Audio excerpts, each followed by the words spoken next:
শাহজালাল বাবারে পিছনে রাইখা পশ্চিম দিকে ঘুরা নামাজ পড়ে। কোন আল্লাহকে সেজদা করো? কোন আল্লাহকে সেজদা করো? আল্লাহ থাকে বাবা শাহজালালের লগে, আল্লাহ পশ্চিম দিকে থাকে না।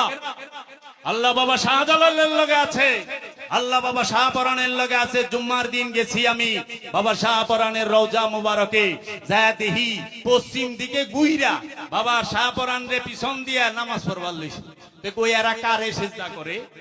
আমাদের সুরেশ্বরী বাবার এখানে অনেকে দেখি যে পশ্চিম দিকে গুইরা সুরেশ্বরী বাবারে সাইডটা নামাজ পড়ে। এরা কারে সেজদা করে?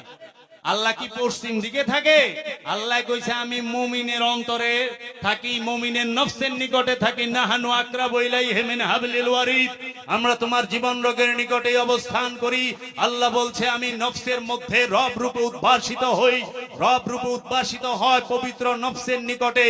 যাদের নফসের নিকটে আল্লাহ রব রূপে উদ্ভাসিত হয়, জাগ্রত হয়, রবের নূরের মধ্যে যে পবিত্র নফসটা ডুবে যায়, সেই হচ্ছে ওলিয়ে কামেল। তার কাছেই চাইতে হবে, তার মাধ্যমেই চাইতে হবে। দিবে রব্বুল আলামিন ঠিকই, কিন্তু মাধ্যমটা হবে বাবা জাহাঙ্গীর।